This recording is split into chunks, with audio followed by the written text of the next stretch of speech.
Welcome to our backyard. This is the Backyard Philosophy Podcast. We are two friends having a discussion after everyone else has passed out or gone to bed. Grab a drink and listen as we discuss everything from automation, space exploration, and why the meaning of life is 42.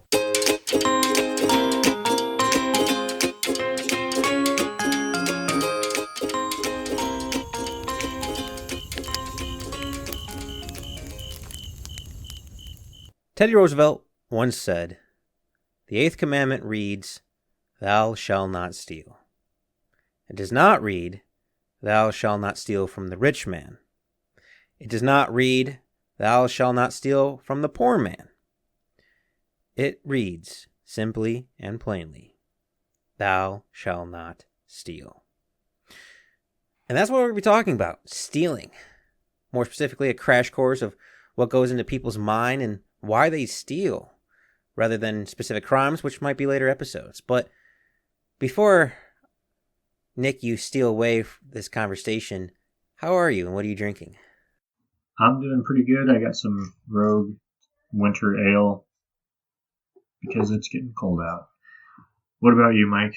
Well, I wish I stole some alcohol because I'm drinking some white Captain Morgan rum, and I have no mixer. So, not good, Nick. Not good if that's what I'm drinking. But stealing. How do we define it? And what are some major things stolen? Well, let's start with the different types of stealing. For the most part, it narrows down to a few categories. You have petty theft, which is $950 or less. Robbery, using violence. Grand theft, which is $950 or above. Armed robbery, embezzlement, and fraud.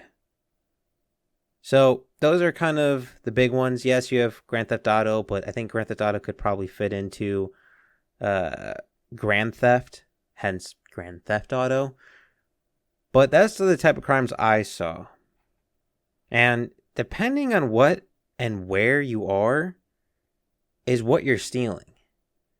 I saw for burglaries or home invasions, it was in order: jewelry, watches, wallets, electronics, prescriptions, car parts, and then clothes.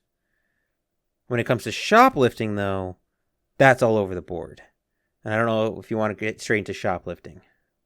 Yeah, let's do it. So shoplifting is what came up a lot for me. It's one, I want to say, this is actually kind of hard to research. For some reason, people aren't investing or putting a lot of research into why or what people steal, which I'll be honest, Nick, I was very surprised. I thought, hey, maybe we should figure out what people or why people do the things so we could prevent it, but looks like I'm just a moron. Oh my gosh. So I was at Walmart the other day, and this guy was walking around the store wearing jeans, like a Carhartt jacket. It's like 56, so it's a little over for the weather.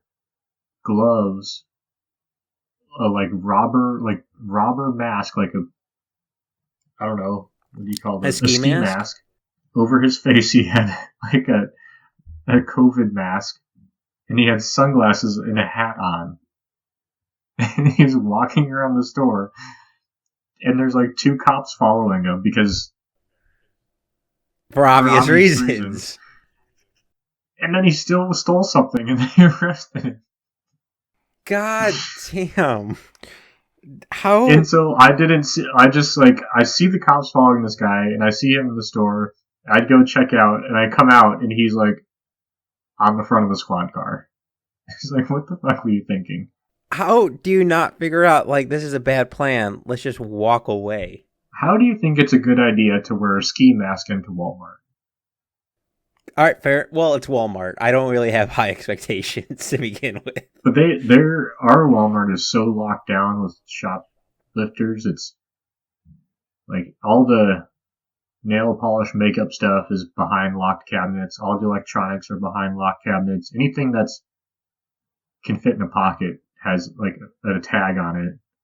So for what do people steal? From what I can guess, it's whatever they can fit in their pockets or jacket. Yeah, that's what I saw as well. Shoplifting tends to be the most common physical theft, followed by package theft. Online stealing is a whole nother animal, but like physical snatch and grab, it's shoplifting followed by package theft, and then the list quickly goes down from there. For retail loss in 2019, and by lost, I mean stolen goods, it was $62 billion in the United States alone. Something what I see always locked up, whether I'm going to a grocery store or a retail store, is baby formula being locked up. And I, being the naive person I thought, I'm like, well, it's probably just parents trying to steal food for their baby. I would be extremely wrong. Baby formula is one of the highest stolen items, but it's not stolen by people who have kids or people who need it. It's the highest stolen item by people who steal it to simply resell the baby formula. Which really hurts my head. It's like, out of all the things to steal, you steal that. Oh, you might like this, Nick. You want to take a guess at what the most stolen book is in the United States? Bible. Yep. Yeah, I knew that one. that one made me laugh. But I am happy you mentioned Walmart. So tons of tech and money are going into ways to prevent and mitigate stealing. Walmart, from what I could tell, is taking the lead with putting in new tech for theft prevention, which with different cameras and cameras with AI developed by Zebra Technologies. Zebra Technologies, for those who don't know, is a military company. They are, for lack of better terms, part of the military industrial complex. So them doing work for Walmart means shit's actually going to get done.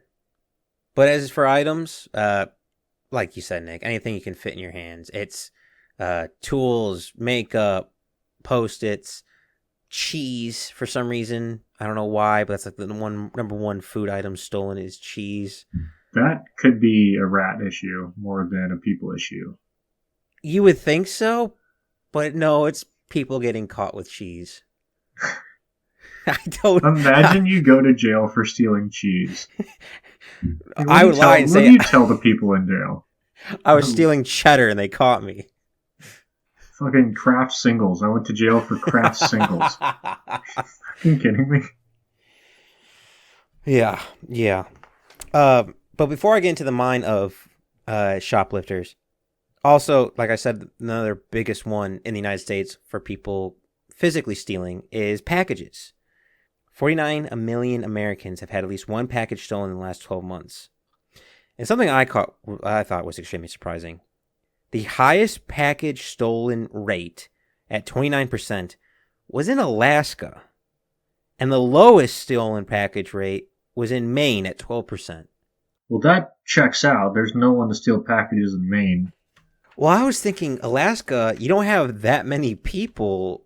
You can't really I ordered, I don't know, new ski boots. Hey, Ted, those looks like the boots I just ordered. Well, Anchorage has a lot of crime, I think. Oh, well, that might be. They have really bad crime, actually. It's that or bears. Stop. Everyone keeps doing Amazon Fresh Delivery, and the bears are like, "Thank you." But about 24 billion about 2.4 billion stolen packages happen every year in the United States, and packages thieves are increasing. So much so that states are making new laws about porch piracy. They are turning petty theft, which would be stealing underneath, $950, and they're turning it into a felony. The reason, and it's been passed in multiple states and it's pending in multiple others, it's because the U.S. mail, if you open up someone else's mail or steal people's mail, that's a felony. Well, since so many companies now are doing the U.S. mail's job, they're extending the felony protection to those companies. So it looks like if you're stealing a package and you get caught, you're now facing a felony, not a misdemeanor. Sweet. I'm kind of happy. I fucking hate package thieves. Yeah. I've never had a package stolen. Knock on wood. I'd just be so frustrated. It's like, are you kidding me? I had to work late to get some shit done, and some lowlife came and stole my stuff because I was out making money. And he doesn't even know what's in there. It could be a new pair of socks. It could be a new Rolex. They just decided mystery box. I'm just going to Okay, that's not true. I did have a package stolen, and it was hilarious what it was. It was like $25, but it was the piece that connects my fish finder to my kayak. It is useless to about 99% of the population. If you were to resell it, you get like $12 if you could identify what it was. I'm not gonna lie, Nick. When I want to watch funny videos, I love watching the glitter bombs that people do for thieves, which apparently you can't do anymore because that you could get charged with assault or using a weapon for defense. So how do you do that, right? So what's the process here? So someone comes, steals something from your house, takes it to their house, opens it up, gets glitter everywhere, and that's your problem? What if that was for your friend who was picking it up? So here, all right. I can tell you where this all stems for. The reason why, all right, this is a little bit of a sidebar, but it has to do with thefts. So back in like the 1970s or 80s, a farmer had a bunch of houses because he had a lot of acreage, so like small little farms like that. And vagrants kept going in and breaking stuff. Well, he got tired of it because the police weren't doing anything. So he loaded a drawstring and a shotgun attached to the bedroom door. So the thieves broke into one of the houses that no one's in, walks around trying to steal stuff, opens up the bedroom door, and the shotgun cuts off the guy's foot. Well, the guy sued the farmer and won. He won like $250,000 or $25,000. I can't remember. But anyhow, now it's a precedent that you can't use lethal force when defending your property from being stolen. You can only use deadly force for defending your life. That was a precedent set. And I think it was in Florida that happened, I think this year, that a woman... Yeah, I know. There was a guy, I'm guessing in Florida, thieves kept stealing stuff out of his boat, so he glued razors underneath his Yeti cooler, and so the thieves grabbed the Yeti cooler, cut their fingers off with the razors. I don't know if they cut them off, but you would see the video, you're fucked and there's up. blood everywhere. Yeah, he got sued. I was talking about something else. A YouTuber kept getting his package stolen, so he decided to make a video of it, put one of those Ring cameras, put a glitter package on there, and the glitter package, popped and exploded all over the person. Or it might have been paint, or it was something non-dangerous or stuff like that. Well, she sued him, and now they're going to court because it's like endangering a person's life or something like that. Which to me, has glitter killed anyone? It's killed a lot of fish. I've killed a lot of fish, Mike. Does that mean I should be? That's ridiculous. It's never... I find it ridiculous. You can't. I thought the farmer was in the right with the shotgun in an empty house. If it's someone breaking in and using it, I'll be honest. What if you were just trying to? What do they call those things where you like have the ball roll and like? What if he was trying to do one of those like YouTube videos and he left it half up and someone came and intervened? Like, what's the precedent there? I don't know. Or like, I'm just trying to think like, the old school mouse traps that actually had bullets in them. I feel like it's a little ridiculous that you can't defend your property and your items. That seems really redundant. I know that from the Oregon concealed carry course that like technically if someone's breaking into your house and if you can escape from your window, if you don't escape from your window and instead shoot them, then you can be charged. What does this world come to, Nick? It's not Texas. There's no castle doctrine. Yeah. I feel like there's a stand your ground joke there somewhere. But going back to shoplifting, this was I thought was very surprising. A family household that makes $70,000 or more is 30% more likely to shoplift and steal than people who made $20,000 or less. What that means is there's no correlation between wealth, poverty, and stealing when it comes to petty crimes like shoplifting. I believe that. Now, I do want to point out, yes, crimes are technically decreasing when it comes to physical crimes of stealing since 2000, but that doesn't count for internet crimes. So I kind of want to throw that out there. But Nick, I saved this just for you because I thought this was hilarious. Because I don't want to touch too much on internet crimes, but it's just too good to pass up. Do you know who the highest victim of identity theft online is, Nick? Old people. No. It's white women with a college degree. Well, that's depressing. That to me is hilarious. And you know, also is kind of sad, but makes sense. You know what the lowest percentile of a group that has the least likely to be a victim of identity theft is? I don't want to say. You go. Native Americans. Which, I'll be honest, kind of makes sense. Kind of. Like, they've gotten the short end of the stick for a very long time. It makes sense they have trust issues. I don't blame them. I have trust issues. But with all this shoplifting, all these crimes, all these package stealing, what does it come down to? And Nick, I don't know if you want to take us off on why these petty crimes are being done. Or just stealing in general is being done. Well, the simple answer of why stealing is being done in any theft is that people think they can get away with it. So, pretty much what it all comes down to is... I don't know if I completely agree with that. For petty theft, I'm pretty sure. So, like... And I looked at a study and it was on, like, theft and cheating. So, like, part of it... Wait, was it the study lying, stealing, and cheating? That was like the title of it. It was like it was a three. Did one guy wear different colored sweaters? Was that a part of it? No, we're thinking of a different one. So there's factors that will affect why people get into it, right? Of like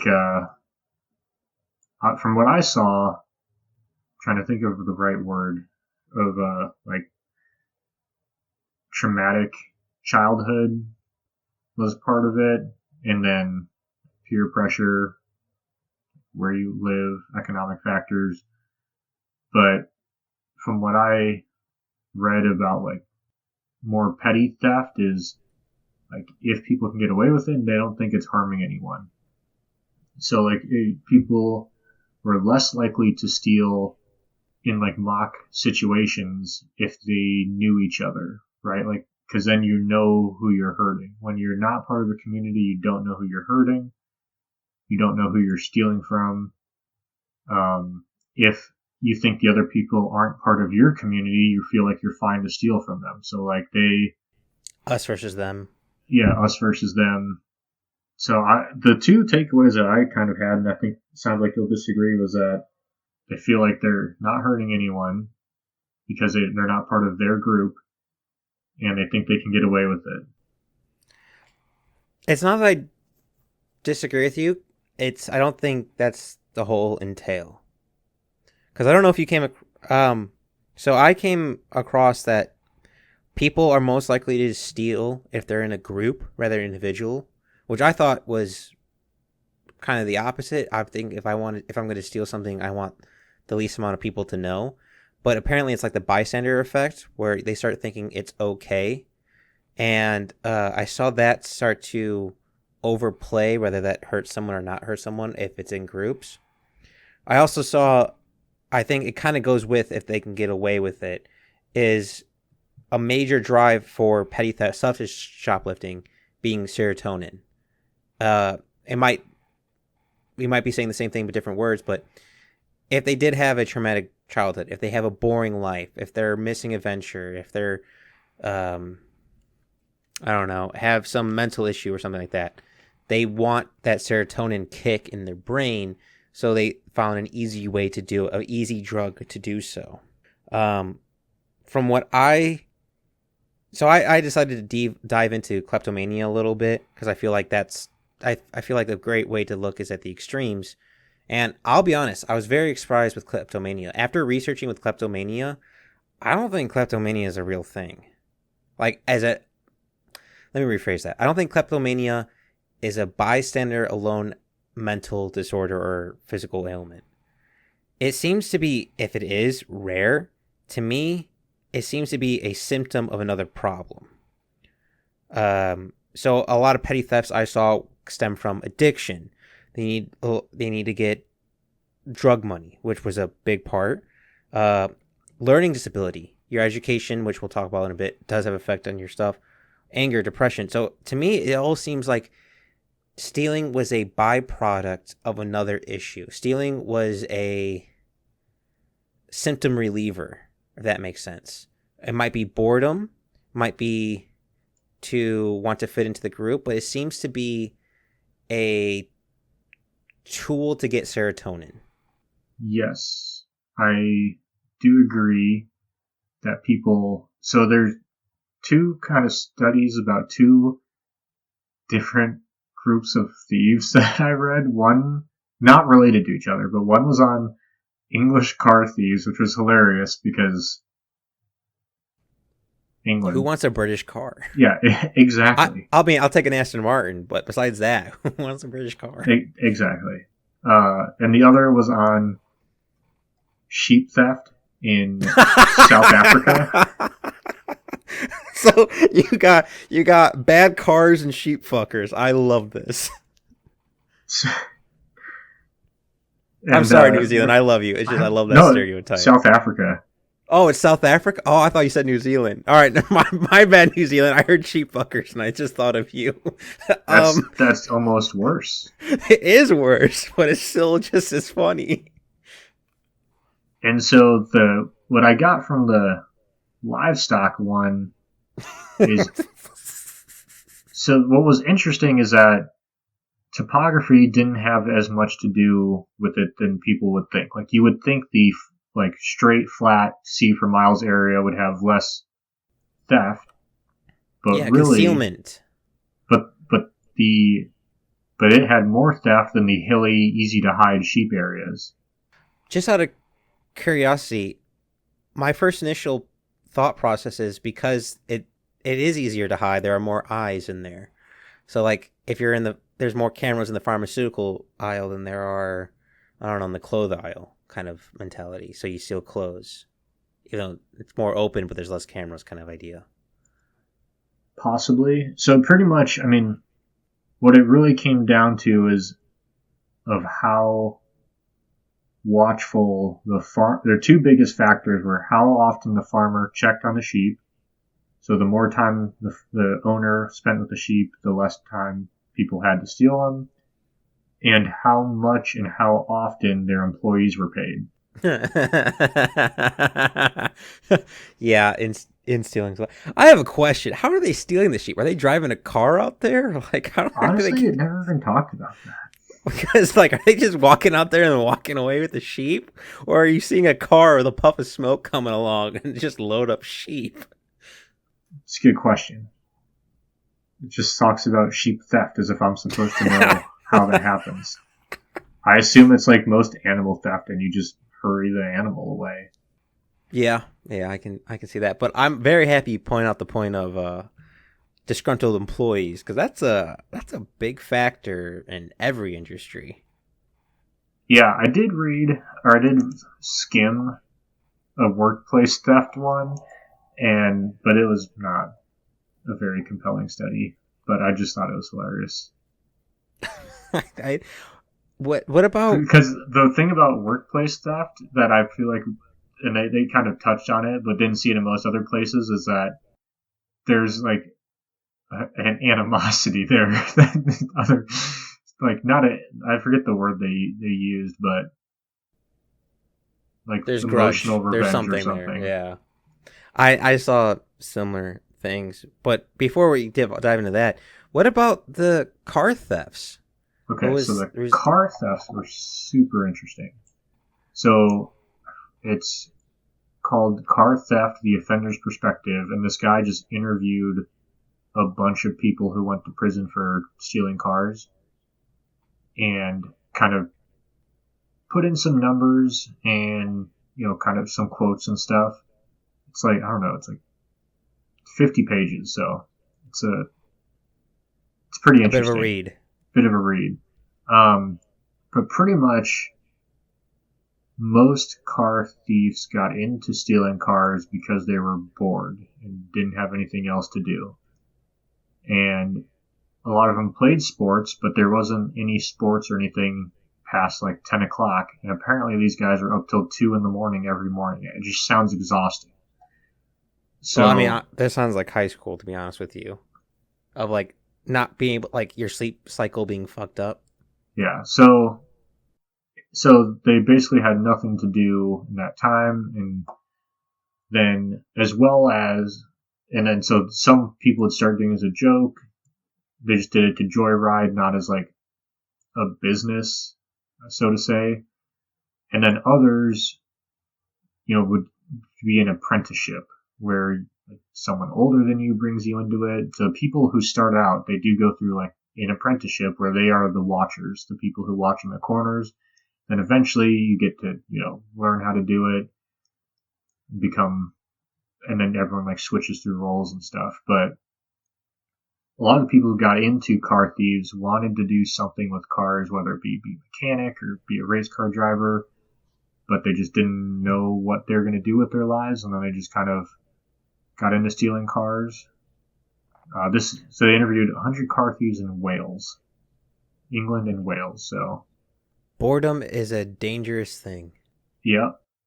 And so they talk about like, how many people did it for like a career, how many people did it for money, and how, like, the interesting part was what the parents or family thought of it. Most of them were from like a single parent family.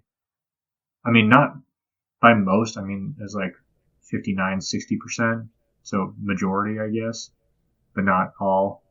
And only 11% of those, so say there's another like 15% or so that the family had no idea what they did. But for most of them, the family knew or like had a pretty good idea. 11% of those kicked out the people from their house because they were stealing cars, which didn't help, but the criminals seem to think that, yeah, their family made the right decision, which I thought was interesting.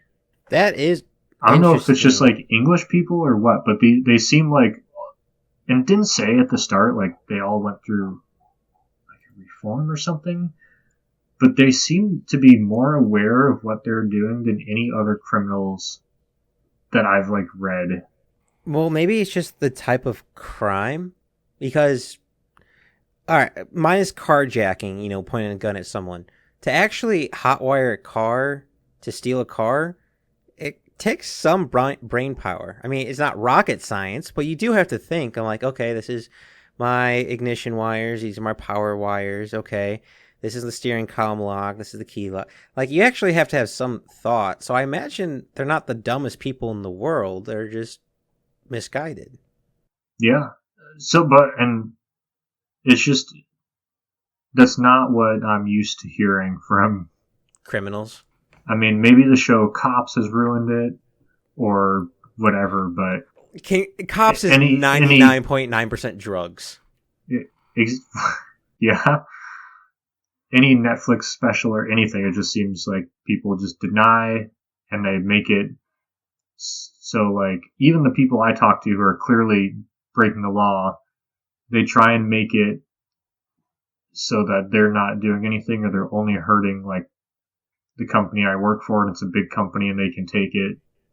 And they needed it. So, like, they had no other choice. So they believe morally they were in the right. But a lot of these car thieves are just like, yeah, we knew it was wrong, but we had to do it. Well, I'm happy. And I feel like a lot of people that I talk to won't admit that what they're doing is wrong. Oh yeah, it's denial to the end. It's innocent until proven guilty. You do not own up. You let you let your lawyers do that. Well, I'm happy you brought up cars because we're having a certain issue with here in America with cars called the Kia Challenge.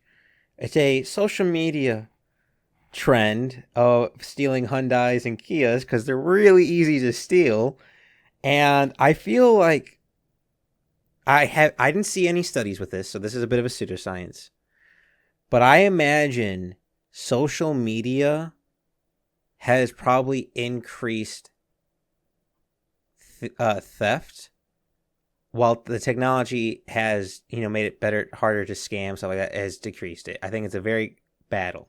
The reason why I say I think social media has increased that is because I look at the Kia Challenge, and people go out and record themselves on TikTok and Instagram stealing cars and joyriding them. It has glamorized crime.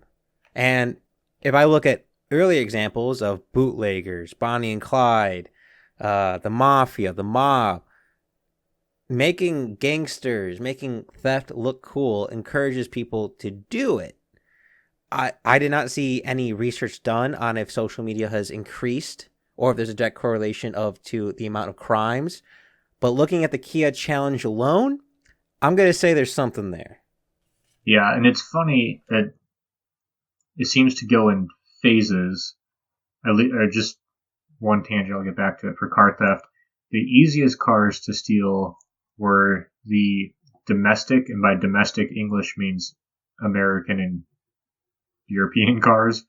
The hardest cars to steal were Japanese cars because they had like a weird lock, which is not the case now, apparently. No, you can quite literally start them with a screwdriver and an iPhone charger. But yeah, I think that crime is. I mean, crime's been glorified for a long time. Oh yeah. Look at this, the Godfather. It's like one of the biggest movies ever made. Scarface. So I don't know if this is really anything new. I don't think it's new, but I would say I would love to see how media plays effect on crime rate statistics. Like, Nick, you're probably like me. As a kid, you went to go see, I don't know, a superhero movie, or you went to go see a war movie, and next thing you know, when you get back home, you're in the yard playing with sticks, pretending you're a soldier or something like that. Well, how many went to go see Gone in 60 Seconds, Baby Driver, Godfather, Scarface, and be like, I want to do that. I want that kind of excitement. And then I imagine its amplitude when you see people actually do it. It's no longer fiction. It's actually people doing it and posting it online, which is so fucking stupid, but yet people do it. I'm going to have to say, when it comes to petty crimes, most are not good at it. That's just a little caveat I want to throw out there. Well, what do they say? The perfect crime, you'll never know about it. It's already happened. Oh yeah. You only find out about bad criminals. It's honestly, it might have been a sign, Nick, when you had the spider before recording, because there's this very similar quote of, "You don't want to kill the spiders you come across; those are the dumb and easy ones. There are tons of spiders you've never seen because they're smart ones." Yeah, it's true. So we need to stop locking up dumb criminals, because we're just making it easier for the smart criminals to reduce the competition. I have no idea. That's a tricky one. That's a tricky one. But going back a little bit to you said with the South Africa and disgruntled employees, I also came researching some employee anger at management research when it comes to stealing, and I also had a hard time researching it. The only real article I could see is that men were more likely to steal than women, and they were more likely to steal in different ways too. So they had a higher chance of, say, they had to go on a business trip, to increase how much they actually spent on the business trip, and like over spend money that they didn't really need to do, or if you had to use your own credit card, stuff like that. They were more likely to do that. They were more likely to like take things from the office, home, stuff like that. It seems like, but it wasn't by a lot.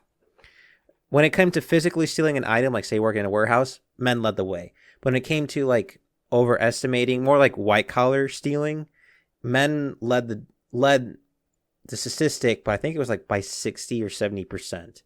So, and Nancy Pelosi's really giving women a run for their money. And that's the equality she's bringing about. It's 50% for the business owner, 50% for the employees. Close the white-collar crime gap. Nancy Pelosi. Well, speaking of shitting on people, there is a correlation between crime and education.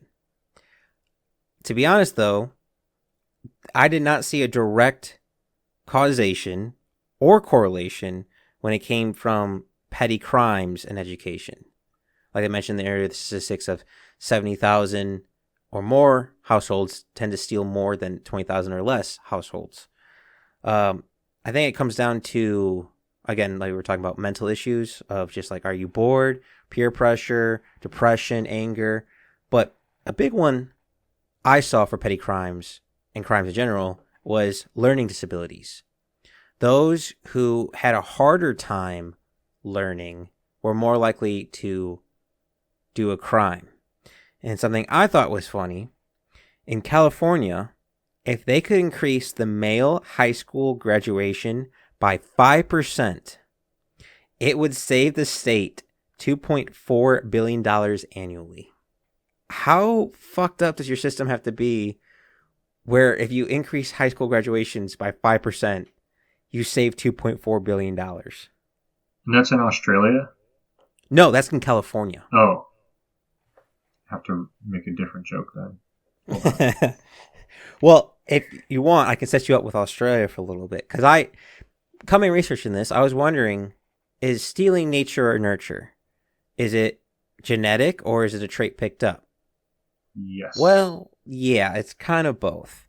But I think it's actually less genetic than you might think.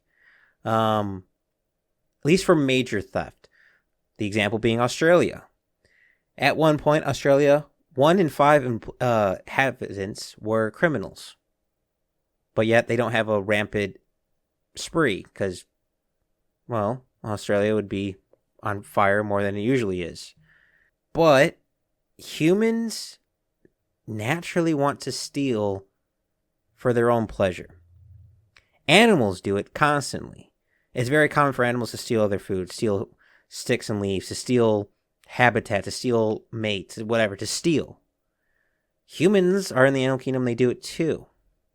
But what and why, I think, drives down to nurture. I think everyone has the capability of stealing, or has thought about stealing, or has done some small stealing thing, but has rose above it. But the nature part of it stays in there, but you can rise above it. The nurture part is when you see people in your neighborhood, you hanging out with your friends, the peer pressure, or being a disgruntled employee, or that additional factor of having learning disability, anger, depression, some other inhibitor to drive you to steal. Be like, because I don't know about you, Nick, but I saw a lot of part of stealing was the jump through in the mind of making sure that what they were doing was the right thing. Like, I work hard, I deserve this. I want to steal to keep my status. I want this company makes a lot of money. Yeah, a lot of that. A lot of this company makes enough money. It's not Was going it to affect a them. harmless crime? Whatever. Yeah. Well, that's what I forget the quote, but no evil person thinks they're committing an evil act. It's Socrates. That's the one. Yeah. Yeah. I know exactly who you know me, Socrates. That's my boy. That's my boy. So everyone thinks that they're doing the right thing. And something else I want to point out. We've all heard this phenomenon, whatever. Pretty much all cultures across the world, stealing bad. But we always hear the dilemma of, well, if you're stealing food to survive, then is stealing bad? Consistently, throughout all the research I came across, that was such a minority where it's almost not compatible. Where it was like people weren't stealing diapers, baby food, food, water. People, though, that was such a small percentage of people who actually need those items and are stealing to survive, that they're not registering on the statistics board. It's people stealing other items are the major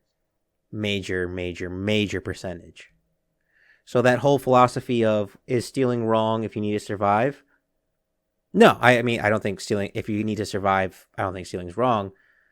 But that's not the case majority of the time. And I don't know if you saw anything different than that, Nick.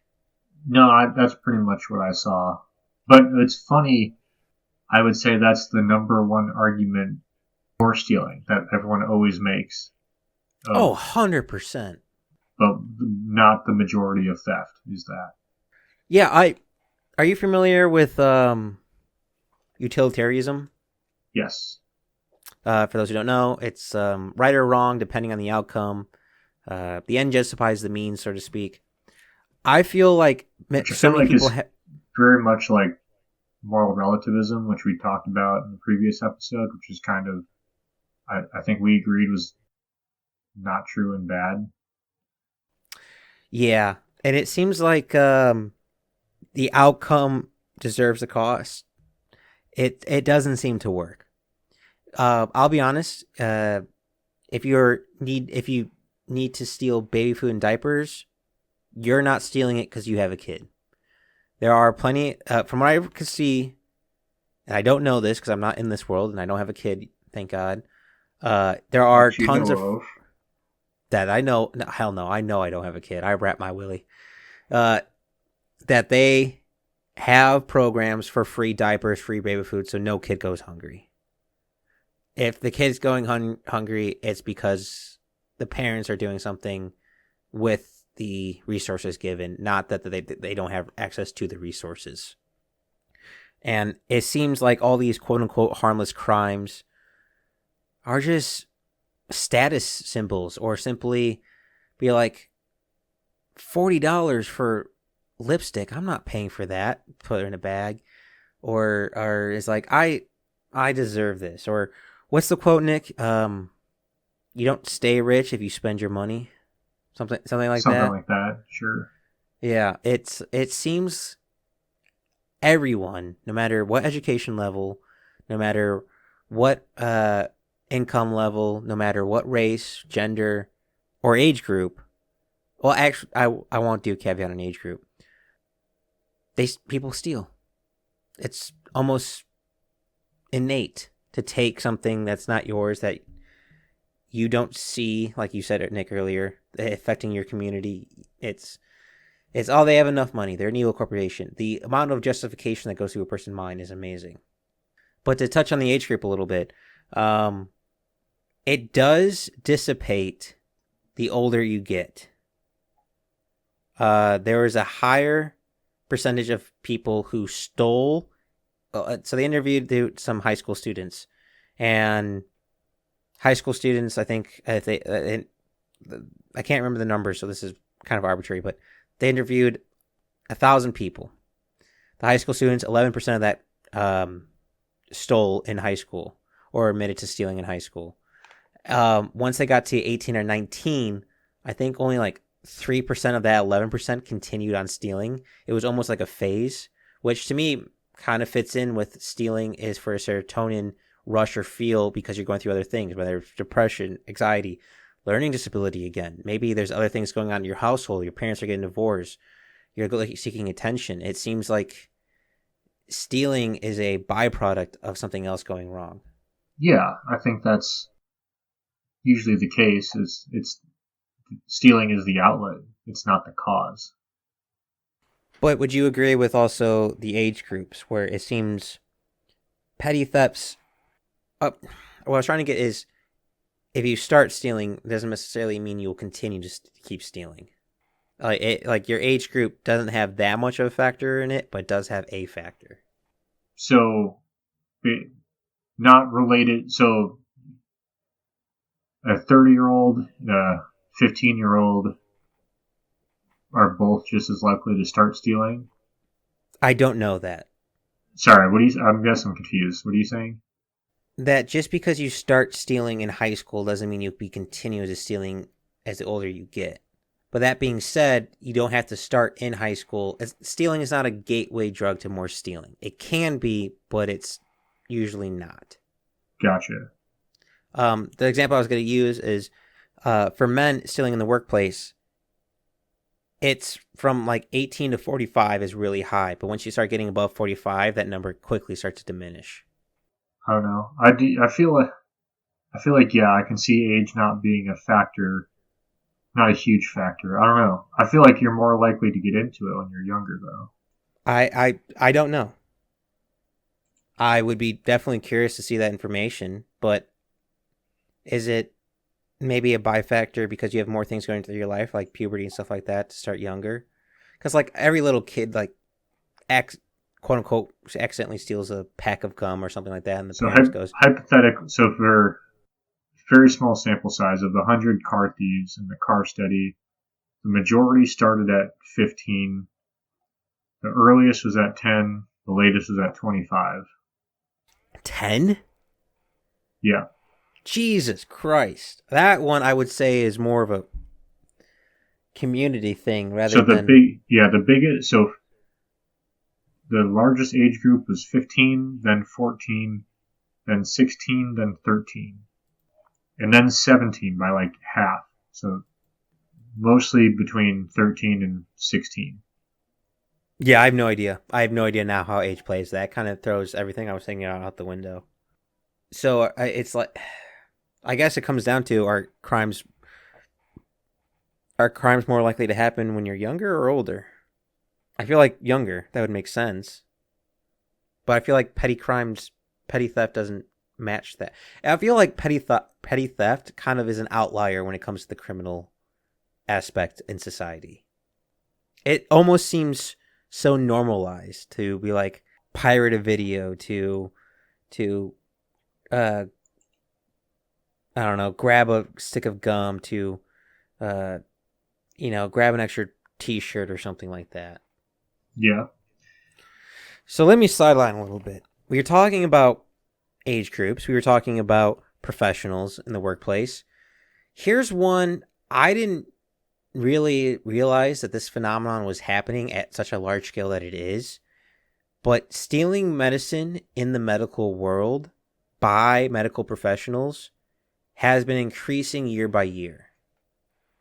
The amount of hepatitis C that has increased because nurses will take a drug and then fill it up with tap water or some water that's not clean or some other thing, or take a little bit from themselves and then use the same needle on that is quite high. I think the amount of hepatitis C, if I remember correctly, that has increased to about 536 patients a year from nurses stealing medicine for their own use. It's the amount of medicine. It's not high, but it's higher than you think for the medical field of nurses and doctors stealing medicine from patients for their own use. What did it say? Like, what kind of medicine was this? Was this like painkillers, or was this?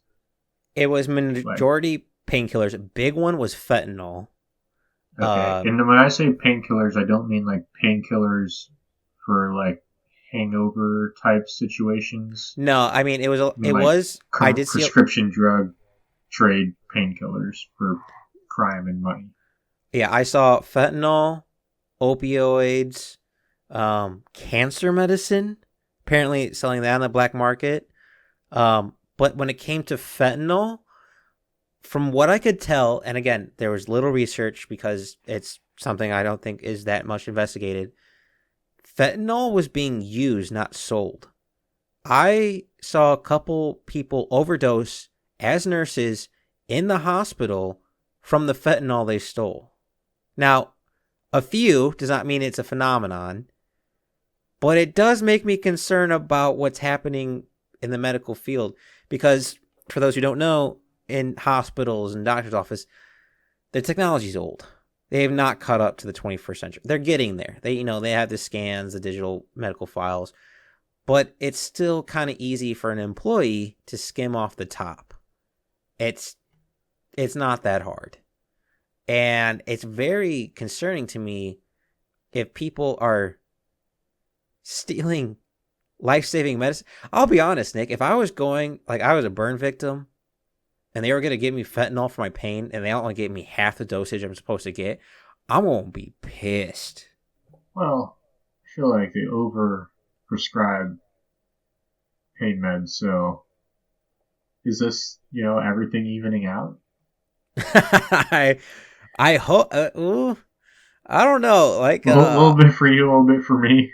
Yeah. One for you, one for me. Two for you, two for me. Yeah, I don't know, but it does concern me once we start getting away from painkillers and we start looking at other medications. Like I said, the cancer medicine selling on the black market because it's worth quite a bit of money. That's or people getting hepatitis C at the hospital because medical professionals are skimming off the top. That's very concerning. Again, not a phenomenon, but enough where research is needed. So that's the workplace theft that actually matters. Yeah, I would say that one matters a lot. Fuck Wall Street. Let's look at the hospitals. I thought workplace theft was like just stealing some paper, some pencils. I don't know. You're thinking of Office Space kind of theft. I mean, that's exactly what I was thinking of. It's funny when you say office theft, I think of Wall Street and cats, or I think of people driving forklifts and double scanning an item to take a copy or something home. Yeah. People. Yeah, I feel like workplace theft, not pills, but the rest of it is almost more motivated by resentment than anything else. Didn't come across any numbers to verify that, but that's just my hunch. Yeah, I'll be honest. Because like you said, Nick, you're not part of the community. You don't see who it's affecting. When you're at the workplace, you see who it's affecting. But I imagine like, God damn it, making me work overtime again. I'm going to you, Susan. Yeah, yeah. Oh, imagine having a Karen as a manager. Oh yeah, 100%. Oh, they're take one and they like leave a case out of something. I'm like, fuck you, I'm taking all of it. I can 100% see that. Well, another. I don't know if this is stealing, but I want to get your opinion on this. Well, I guess it's. I don't know. It's acquiring, I think might be a better word. Liberating? Yeah, let's go with liberating. So law enforcement took more property than burglars did, and burglars being not including Grand Theft Auto or other avenues of theft, but just burglars, by a lot. Like 1.5%, 1.5 times more law enforcement seized. And which I didn't realize is most of the United States is you keep what you seize kind of mentality for local districts. So if you if you do a drug bust and you acquire $10,000 of the money, the drug dealer, you get to keep the $10,000, not as the individual officer, but as the district. And it seems like so Need for Speed Hot Pursuit 2, that's how the cops are able to afford Lamborghinis? Well, yes. The amount, you'll be surprised on what cars get repoed and then reused as police vehicles. But I'll be honest, again, there's not a lot of research on this, but it seems a little fishy. It feels like... I think you're questioning the government too much, Mike. All right, touche. I will not question the government too much. But I don't think they... Are you implying they don't have our best interests at heart?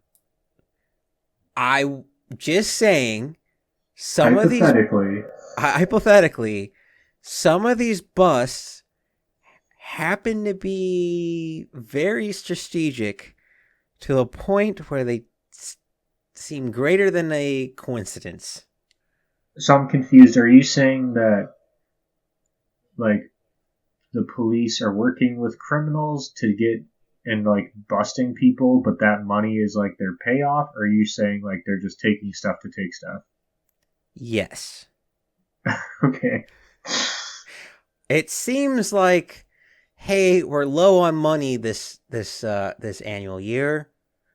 Go hit up the people we know, or go happen to find things so we can take the things we want. This is just verbatim, not pointing any fingers, just, overlord government, please don't assassinate me. But it seems very criminal-esque for a lot of places. Not all. There are a lot of good cops. But it seems like the keep what you confiscate law is sometimes abused. Yeah, I'm sure. Because everyone likes to steal. They do. And you know what they say? The only difference between a cop and a criminal is like 1 inch in the brain. One's on one side, one's on the other. Yeah. Yeah. Like, I do fire stuff. And it's pretty common that the joke is the only difference between a wildland firefighter and an arsonist is I get paid to do it. Yeah, fair enough. Well, speaking of splitting hairs and trying to figure out what the difference is, I want to get your opinion on something, Nick. Sure. Looting versus stealing. In my mind, there's a difference, but I want to know if there's a difference in your mind. Yeah, so looting, I would say it is different from stealing in that it's a group activity, and part of stealing is an individual. And then the big focus on, you're always thinking that what you're doing is right, but there's always an other. Like when you're shoplifting, say, like you're like, oh man, like this guy, they have enough money. But I feel like looting it's like when a bunch of, everyone's excited. There's a lot of shit going on. People just get pumped up and they just take whatever because they can, because, there's like no repercussions and there's a lot of, I don't know, emotions are going around. Like how many people have looted? It's not something you do every day. So I'm sure you get an adrenaline rush. And then obviously there's an us versus them. You're in this mob of people. That's your us. Everyone else is the them. It's a pretty clear, things change when, like, people would do things in groups like that they wouldn't do by themselves. I very much agree. To me, I now understand when, like, ancient writers write the mob was unjust and unruly. I now understand what they're talking about. They're talking kind of more about looters than they are, protesters. And it's just people trying to burn witches. She turned me into a newt. I got better. I got better. But to me, it seems like looting is the bystander effect on steroids. Well, it's not it's a frenzy. Loose bystander. All right, yeah, fair enough. But it's I'm standing by you and committing crimes with you. Well, the thing is, when we saw with petty crimes, like for package thefts, it was mainly done in groups, small groups. But when it's an entire mob, it seems like it's Nick, have you ever seen like a Black Friday video where they just grab whatever they can? They're not even thinking about what they're grabbing. Yeah. It seems very much like that, where Yeah, it's it's a frenzy. It's just like fish feeding on bait. yeah, no, I agree with that. But for me, it's like almost something primal. I would say looting is more primal than stealing. Like stealing is usually like in one's self-interest. Looting, it almost seems like something is happening, take whatever resources I can grab no matter what. It's something very looting does not seem intelligent. It's not the best word I can come up with, but like stealing, like in a person's mind who steals, they can justify it. Looting, when I saw research looting, the best like example I can come up with is everyone else was doing it, or it's not the companies will be fine. They don't need it. But like stealing, I saw wanting to fit in, other emotions, wanting to have more So property and things, but not for looting. no, that's true. I was gonna say of the car thieves, the biggest reason, 30% of over 30% of people put peer influence for the reason for stealing cars, then boredom, then excitement, then for laughs, and finally money was the lowest reason why people stole cars. That absolutely makes sense to me. I mean, because you said the youngest was 10, the oldest was 24, 25. Yeah. I mean, that entire age group range is. I mean, Nick, I'll be honest. I've done dumb things to try to impress my friends, or just done dumb things because I was a dumb teenager, not thinking. I imagine, given the right circumstances, and that could easily happen to someone we know or us ourselves. Yeah. But for me, it seems I think you hit the nail on the head with fishing. It's just like looting. The dam gets broken, and everyone just turns their brains off and just grab, grab, grab, grab, grab. No justification, no planning, no. I mean, yes, we both agree most criminals are bad at being criminals, but at least they try. Whether it be wearing a ski mask and Carhartt glasses in a Walmart, they know enough to cover their faces. But in a looting, it's a free for all. To me, it looks like it's Black Friday. Yeah, it kind of looks just like Black Friday to me, to be honest. Black Friday with less deaths.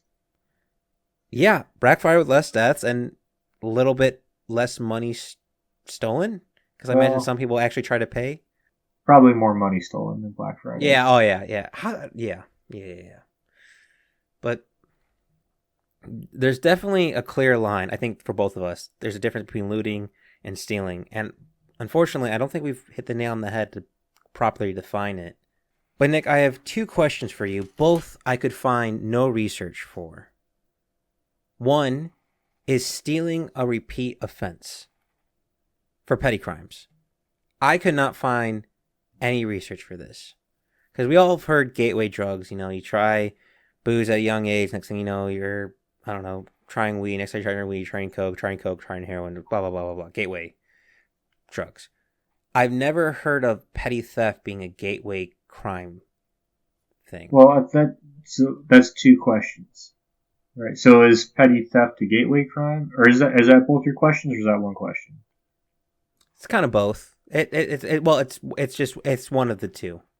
I mean, I would say that I'm guessing. So I'm going to assume petty theft is a gateway crime. I think any crime is a gateway crime to other crimes because eventually you're going to get in trouble and go to jail and or prison and become a little bit more hardened criminal.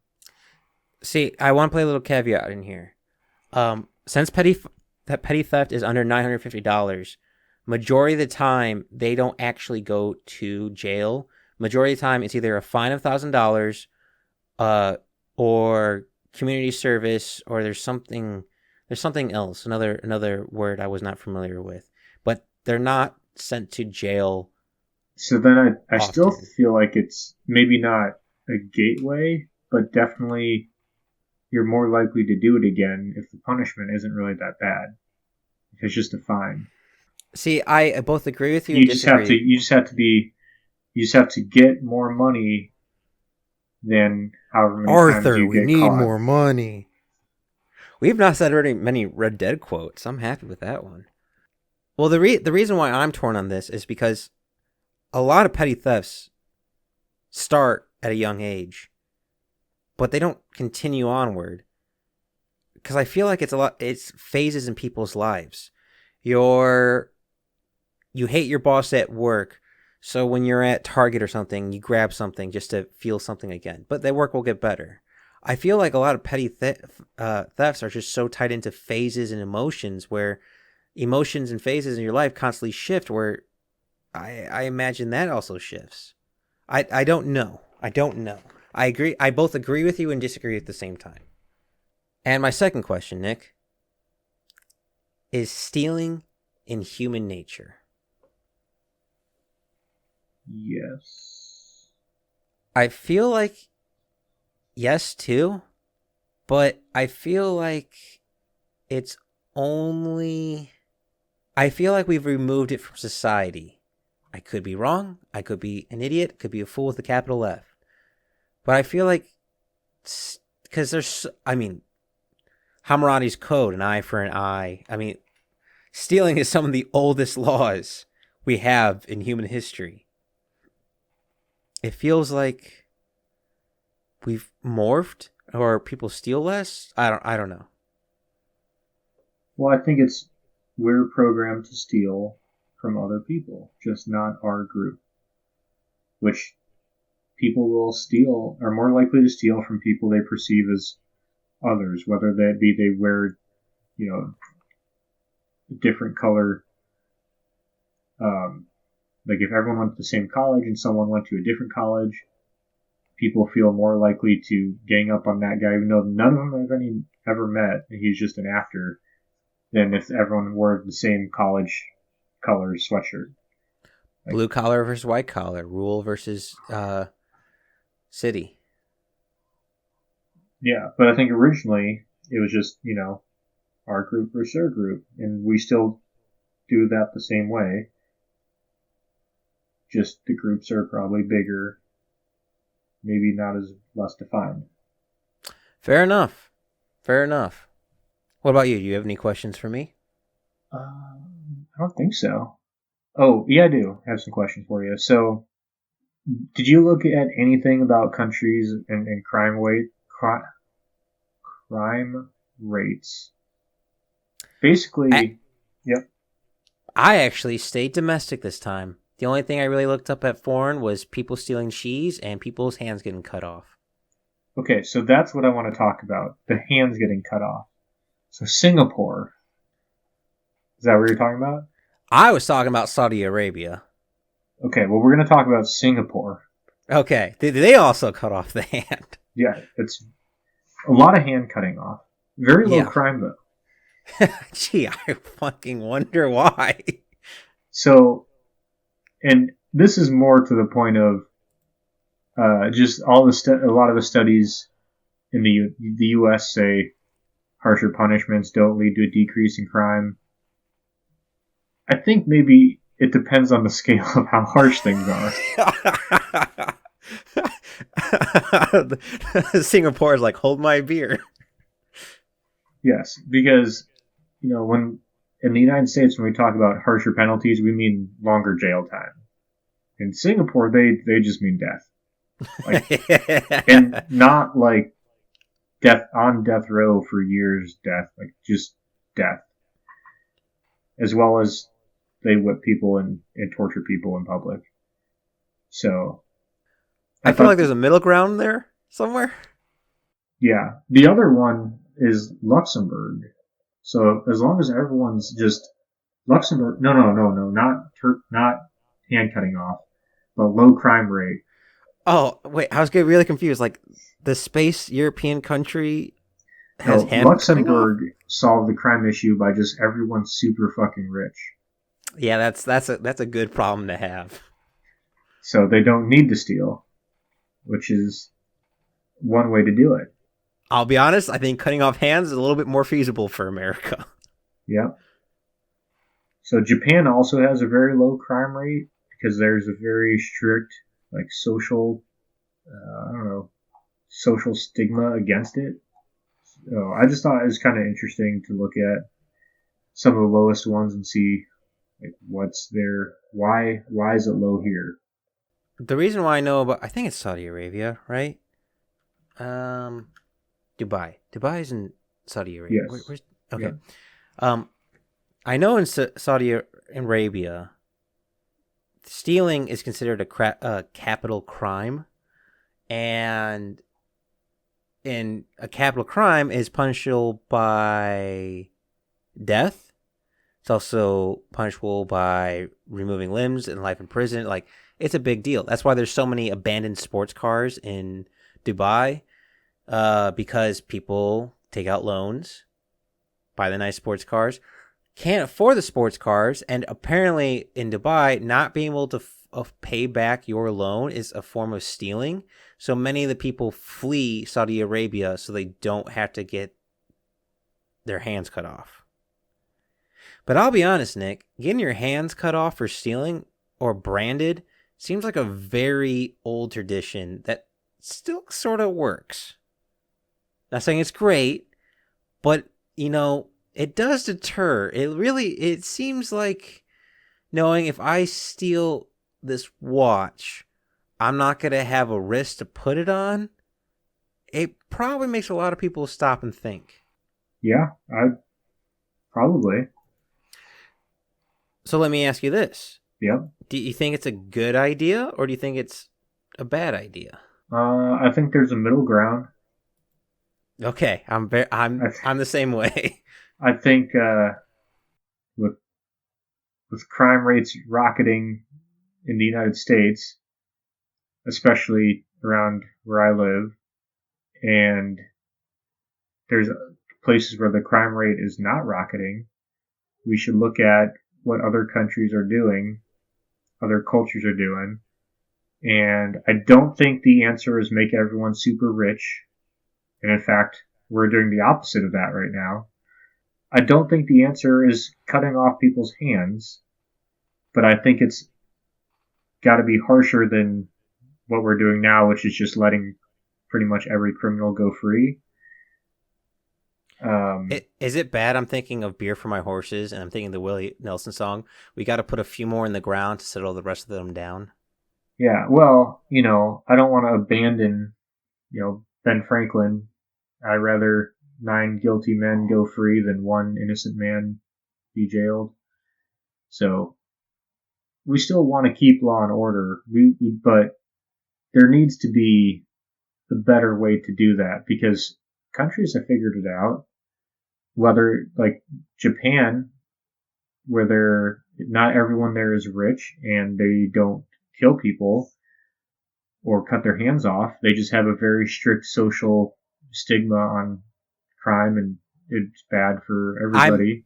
I'm much like that because it's very society putting the pressure on. I'm wondering because some countries have handled drugs by treating it as a mental disorder rather than rather than criminalizing it. They treat it as a disorder, and they've had success. I wonder if, depending on the theft, if we treat that with some therapy, because I think we both agree that there's some underlying cause for the cause them to want to steal. It's very rare that they're stealing for necessity. They're very rare that they're stealing solely for money, for petty thefts. I feel like that could probably be solved with therapy. That being said, I still agree that the crime should the punishment should probably be increased, but I also think it's a case-by-case scenario. Like, let's look at the extreme end. Say I assume they don't cut off the hands of 14-year-olds. Let's say I'm an 18-year-old and I I decide to snag a pair of headphones. First time offense. Do I deserve to lose my hand because being a first time offender and also being young? Probably not. Am I 32 and, still stealing ties, okay, you definitely, you're not getting the picture. You need a more severe punishment. I mean, it's kind of like we can do this the easy way or we can do this the hard way. This is a dumb question. How do they cut off the hand? Is it like do they have a guillotine? Is it like... I have no idea. Is it bad that I'm actually curious? But, I mean, the easiest way is we change to a culture where we just don't allow stealing. And I say don't allow, I don't mean we kill everyone, but we just, if you steal, it's just like, it's the end, like, you're outcast. The social end for you, the social end for your family. It's this whole, you're not welcome in town. This whole, and then you're done. I'll be honest. I think cutting off the hand would be easier to do. Probably. Logistically, it's a lot easier. you just need a butcher knife and a steady hand. Way cheaper than trying to, enforce or keep up to date on who is stealing and who's, This, I don't expect you to know this answer, but I'm just now curious. Does the cutting off the hand also apply to digital crimes? Probably. You wouldn't steal a car, Mike. Oh God, I do not miss those commercials at all. I don't know. They apply to smoking weed, so I'm sure it applies to digital crimes. Steal an MP3, lose a hand. Smoke a joint, lose a hand. They don't call it the devil's lettuce for nothing, Mike. So, well, I also don't expect you to know this either. But what happens if you're a repeat offender? Straight to jail. Lose your other hand. I don't know. It's probably not good. I'm also trying to think how many people in Singapore only have one hand. I wonder if that's something you can Google. You know what? I'm down to hang on. Yeah, it's just coming up. It's the statistics on hand and arm loss about one hand typing, registered hand surgeries. I'm seeing stuff about caning and executions. I'm not seeing cutting off hands. Oh, could you imagine if you actually didn't commit the crime and you get your hand cut off? Yeah, so they do stuff for online theft as well. Oh, well, that's lovely. They executed more than 400 people between 1991 and 2004. Oh my shit. That's not a small amount of people. Well, Nick, I think we're getting a little bit too off the tracks. And I would hate to steal away any more of the audience's time, but Nick, what are you reading right now? I'm in between books. I just finished my book. Holy shit, it's a Christmas miracle. What about you? I know the hypocrisy. I understand this. Yeah. I'm still reading Extreme Ownership by Jocko Willink. I understand the hypocrisy. No, it's just ironic, it's all.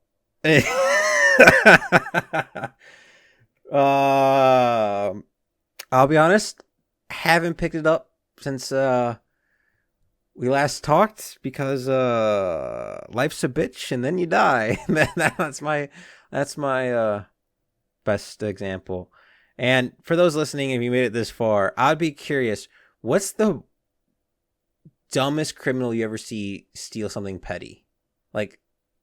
Just stick like a 2x4 down their pants and try to walk out stupid. I would absolutely love to hear those stories. And Nick, where could they tell us those stories? You can find us on Instagram and Facebook. No, Instagram and Reddit. Oh my gosh. We're a little rusty here, aren't we? Yep. But with that being said, thank you all for listening.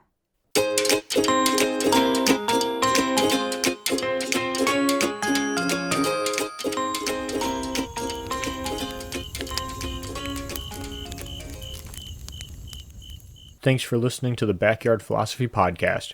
We rarely finish a podcast without missing a point we wanted to bring up, so let us know what we forgot. And if you have a topic you want us to talk about, let us know at Backyard Philosophy on Instagram and Backyard Philosophy Podcast on